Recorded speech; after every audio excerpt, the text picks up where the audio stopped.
to the most visionary president of a university I know, who has honored us today with her faithfulness and her diligence. Give a big hand to the president of Bethune-Cookman, Dr. Reed. Give a big hand.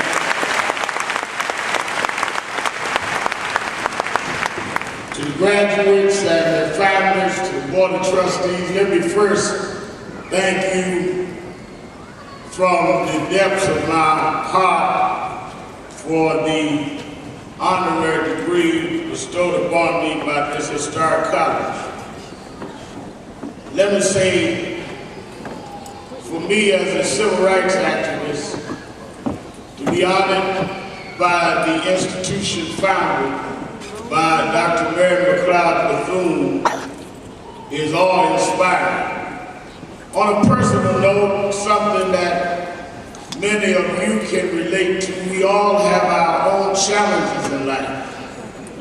39 years ago, I graduated high school in Brooklyn, New York. And one of the things that I always thought about down through the years is, as fate would have it, and many of us go through this, my parents were separated when I was young. And my father was not at my graduation.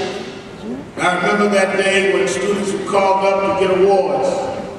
Their parents were there, and because of circumstances beyond our control, my father did not know of my graduation. But today, 39 years later, as you have bestowed this degree on me, I'm glad that I'm joined by my father, Al Sharpton Sr.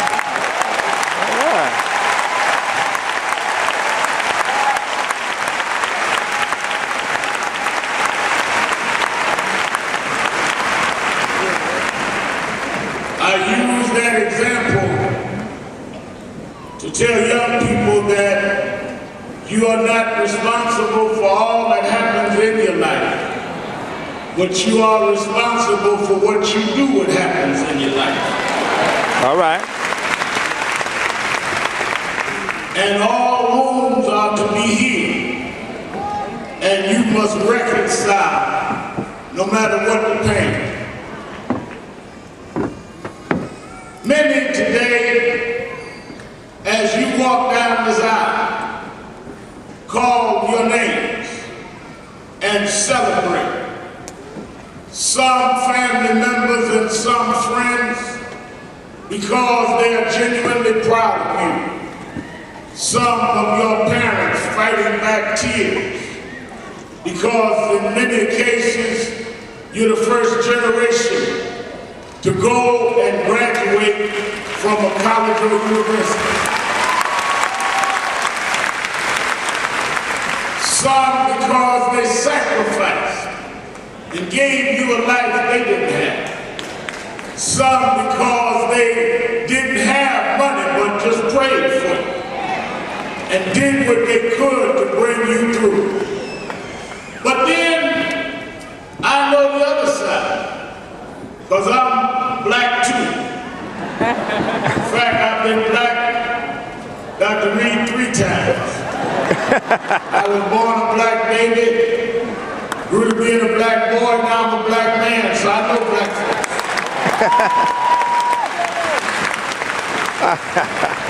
And I know that some of y'all screaming are just hollering, but you didn't do nothing to help some of those you screaming about.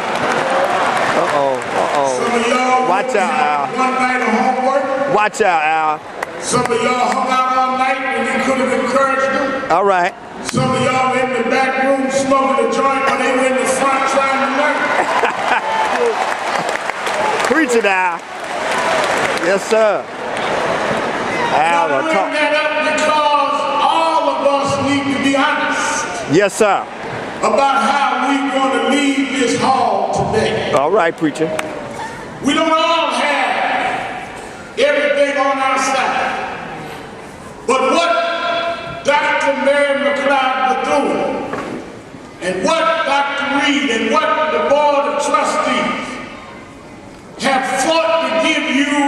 is an opportunity that no matter what you face, you have the grounding and a foundation to face it. Today, I want to say to the graduates, this is the end of one lap, but the race is not over. You should celebrate. You should weep and smile. You should have a sense of achievement. But know there is a difference between your launch and your landing. This is not your landing, this is your launch. And if you don't plan on a good landing, you will erase the joy of your launch today. I left New York last night to come down for these ceremonies. It was raining in New York, it was cloudy. Finally, after waiting on the runway, we took off. It wouldn't have mattered that we did a great takeoff if 2.5 hours later I hadn't had a safe landing.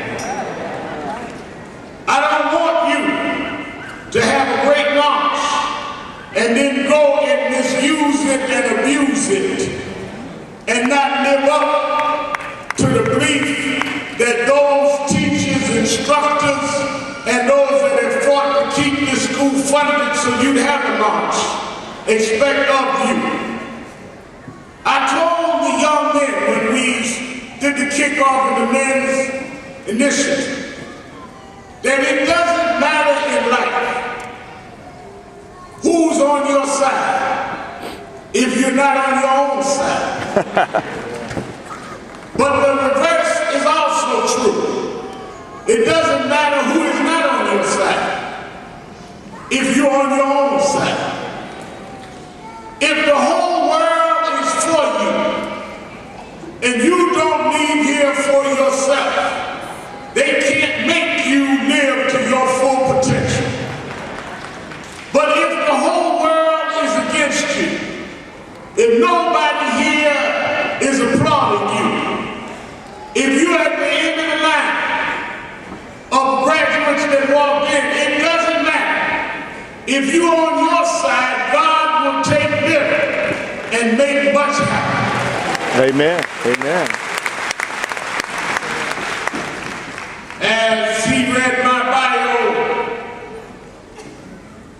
and I have friends here on the board of trustees, Reverend Durham, who I've known many years, and Reverend Creasy, who know even more about bio, but the thing that everyone always leaves out is that I have at times been the chairman of the board, president, secretary, treasurer, and only member of the Al Sharpton fan club.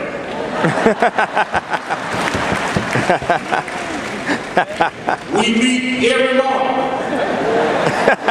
And wherever I'm staying, I go in the bathroom and I call a meeting of the Al Sharpton fan club. And we talk to Al. We get him ready, we pep him up, we tell him you can take it, you can make it. Keep going, don't worry about what they may say or do. And by the time I come out of the restroom every morning, I'm ready. I don't need nobody but God on my side. And I'm telling you, you've got to be the head of your own fan club. Yes, sir. Preach, Al. Now look at the world that you enter. Imagine 107 years ago, when Mary McLeod Bethune founded this college. You've heard it throughout your time here, 5 students, $1.50. You've seen her grandson, her great-grandson this morning. But can you imagine when she founded this university, founded it as a college, there were no rights that anyone in America had to respect when it came to people of color. There were parts of the South that we had to walk in the gutter while others walked on the street. We couldn't even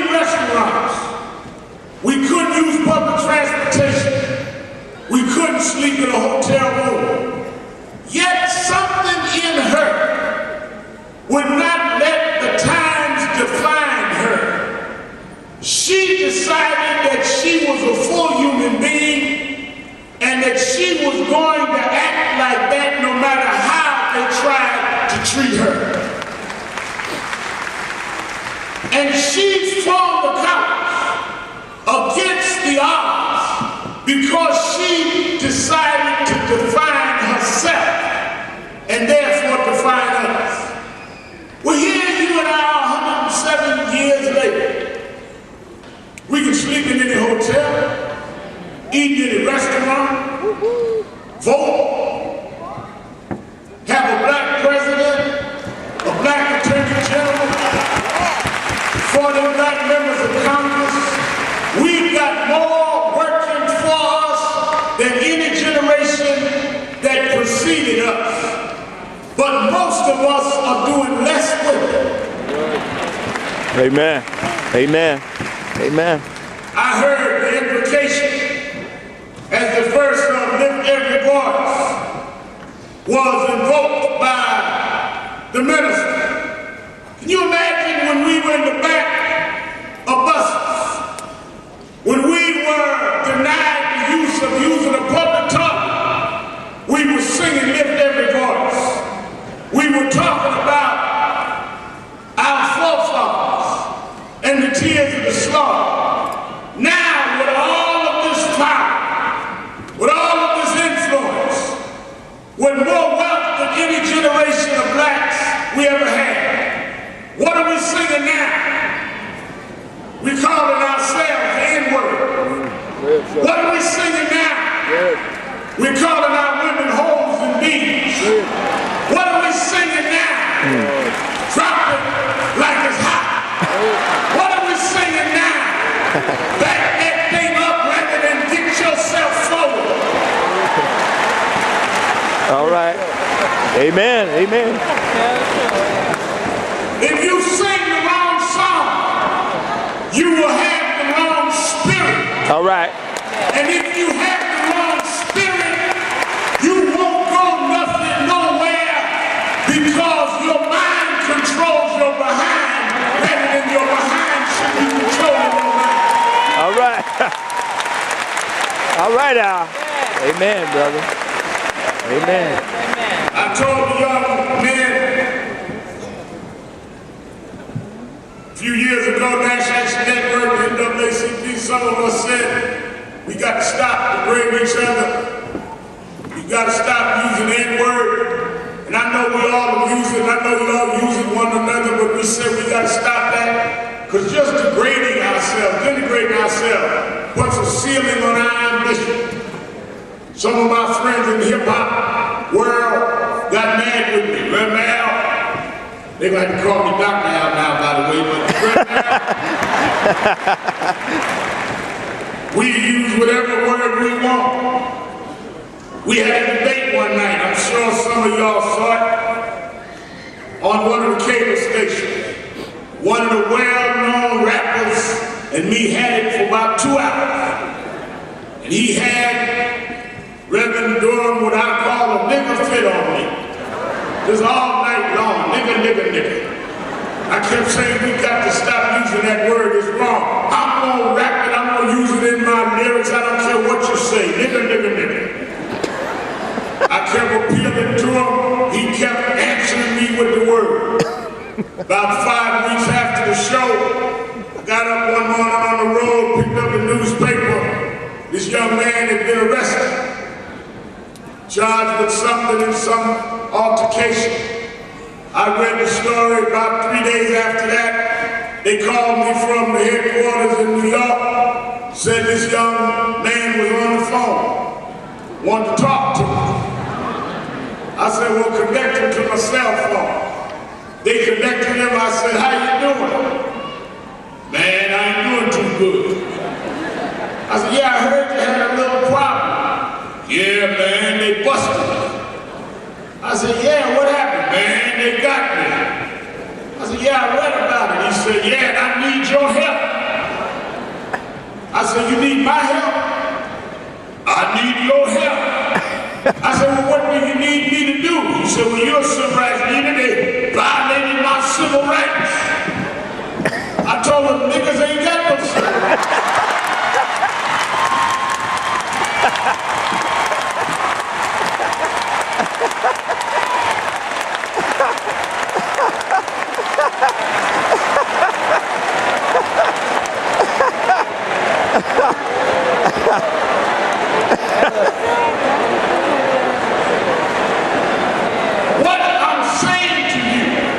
All right. Is how you define yourself. Is how you confine yourself. Don't let anybody, including your friends, put you in a mentality to give you less than everything you deserve and everything that was fought to give you. All right. Amen, Al. It was mentioned I have 2 daughters, both of them going through college. They tell me, their peers tell them if you speak eloquently, if you're well read, if you act like you've been to school like Bethune-Cookman, some of your friends will call you out and say you're acting white. So I guess that means you gotta act like a thug and a street urchin and ignorant to be black. That is a false definition of who we are. All right. Amen. Amen. Blackness has never been about how low we could go. Blackness has never been about how bad we could be. Blackness was about no matter how far we was pushed down, we found a way to get up anyhow.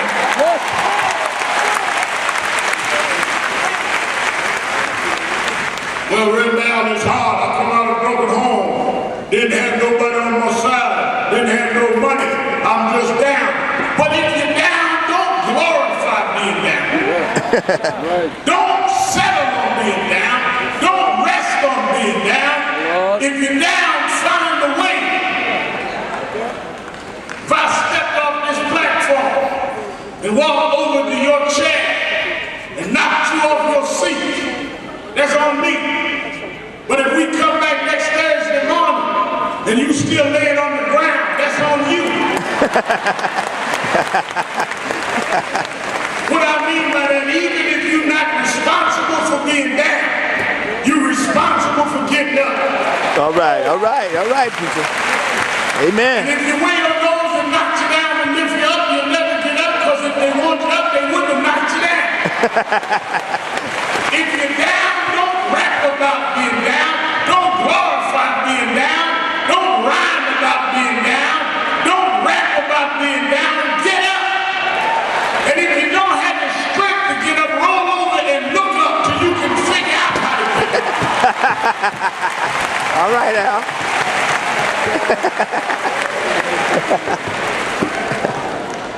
Now, I don't want to paint a rosy picture. We still have a long way to go. Life is still unequal in this country. We are still fighting bias and bigotry. We made a lot of progress, but we haven't got there yet. One of the reasons I'm glad to be here, there are forces trying to close down historic black universities and colleges in America because they don't understand the way America works. We must make all of America work. And unless we have schools that can specialize in all of America, we will not be able to reach everybody because everybody doesn't start at the same place. And everybody doesn't have the same peculiar cultural and family needs. We must make sure that with all this new power, that we do not get away from the grounds that made us possible. We must make sure Title III is preserved and that the President of the U.S. Congress make sure the funding is necessary to continue to make the next Barack Obamas and the next Michelle Obamas and the next Mary McLeod.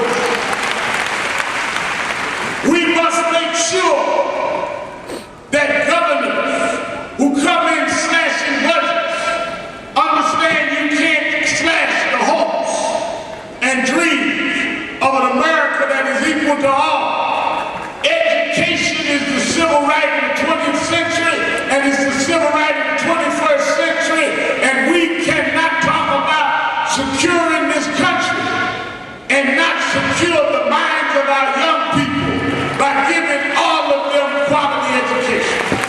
All right. Amen.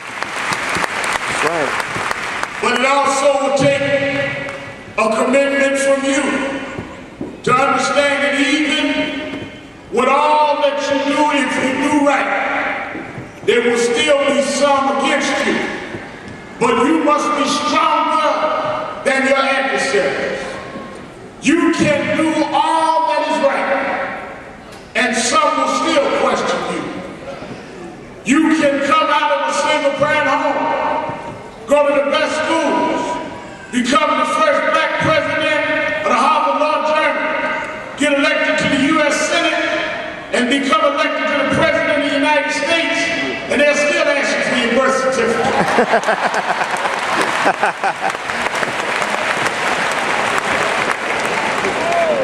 You can oversee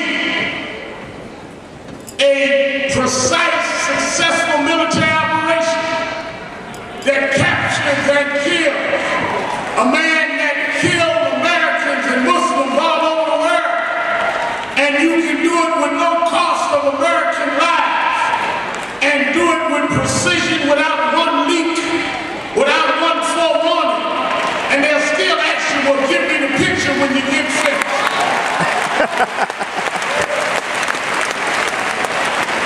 But there's a song they used to sing in the civil rights day. Don't worry about them, keep your eye on the prize. All right. And hold on. You should leave here today knowing where you want to go in life, and knowing that there will be some for you and some against you. Some will underestimate you. Some will feel that this is the highest point in your life. It's all downhill now. But you choose your goal. You choose your purpose. You find out what God brought you here for, and you put your eye on the prize and hold on. All right. There's a story in the Bible that I want you to remember every day as you leave here today, graduates of this historic college. There was a time when God decided to use someone to lead Israel. The leader of that time had became vain, and sometimes in your vanity, you lose sight that you're here but a few years to do what God would have you do. God didn't argue with the king. He just told his prophet Samuel to go to a town called Bethlehem. And I've already chosen a new leader. Once you get this part, when the prophet Samuel went to Bethlehem, and he went and found this man Jesse, who God had told him he had chosen one of his sons to be the new leader. Jesse was proud. Jesse couldn't believe it. One of his sons was going down in history. One of his sons was going to be the new leader, the new king. And he called out who he was impressed with. Called out his oldest sons. Sons that looked tall and strapping. Sons that were eloquent. He didn't think much of the son that was in the field taking care of sheep. I come to tell you today, you might not be the one that everybody else is looking for, but that does not mean you're not the one God called. You don't have to fit someone else's expectations. If you know deep down in your heart that God called you, and you know deep down in your heart that you got something to do, you might not have what they call the right look. You might not have the right family. You might not have the right pedigree. But if God puts something in you, he can take you where you gotta go. Don't let nobody tell you they gotta co-sign your calling. You let God take you where you gotta go. All right. Amen. Amen. That's why Mary Bethune said we gotta walk by faith. Faith is another gear past hope. President wrote the book on Destiny. Hope is good. I've lived all my life by hope, but hopes can be dashed. Hopes, Dr. Brian, can run out. There's times that I gave up on my hope. But the other gear of faith is a little deeper than that. Because faith is the substance of things, hope for, evidence of things unseen. Faith is when the doctors give up, but you hold on for another doctor.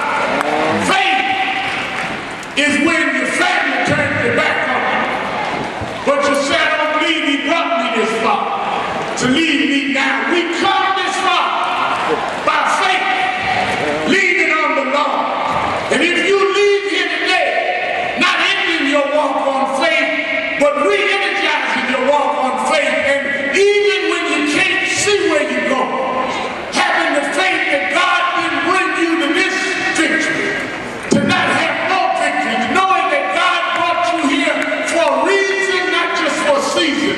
You walk out of here in that faith, knowing even if you can't see, that doesn't mean it's not there. Just keep walking by faith. And as you walk down this aisle, they call your name. Make them keep calling your name. All right. Don't let this be the last day they call your name. When they call the name of believers, make them call your name. Yes, sir. When they call the name of those that wouldn't give up, make them call your name. Yes, sir. When they call the name of those that went from one victory to another, let them call your name. Yes. When they call the name of those who may have broken hearts and cried sometime, but wiped their tears away and kept their eye on the prize, make them call your name. Leave here today saying, this is the first of many days. I'm going to make them call my name. If you do that, you'll make not only your family proud, you will not only make President Reed proud, but you will make yourself proud.